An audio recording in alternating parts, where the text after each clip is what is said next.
વાત કરીશું નવસારીથી। નવસારીના ડાભેલ ગામે આમ દર્દી યુવક દીપક હળપતિને 3 લોકોએ જૂની અદાવતમાં ઝાડ સાથે બાંધી કુહાડીના હાથેથી પગમાં ગંભીર ઈજા પહોંચાડી છે। દીપક બીજાના ઘરેથી મજૂરી કામ કરીને ઘરે જઈ રહ્યો હતો ત્યારે હુમલો થયો હતો અને ઈજાગ્રસ્તને નવસારી સિવિલમાં દાખલ કરી સારવાર હાથ ધરી હતી, જે મરોલી પોલીસ ઘટના સ્થળે પહોંચી તપાસ હાથ ધર્યો હતો। આરોપીઓ પર હજી સુધી કાર્યવાહી ચાલુ છે।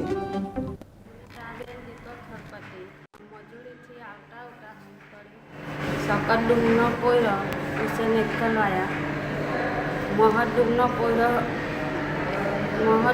पोयरो हसन डूम एक खलवाया सकटडूम एक खलवाया ये लोग के हन पड़ी आवता उठा એટલે મારા મારી કુવાડી લઈને ભટકા માર્યા પથ્થર બરા પગ પર અફાડી મૂક્યા। सकटની બૈરી આવેલી હતી, सकट આવેલો રિક્ષા લઈને सकटની બૈરી રખેલ ડુબાવામાં રહે તે આવેલી હતી।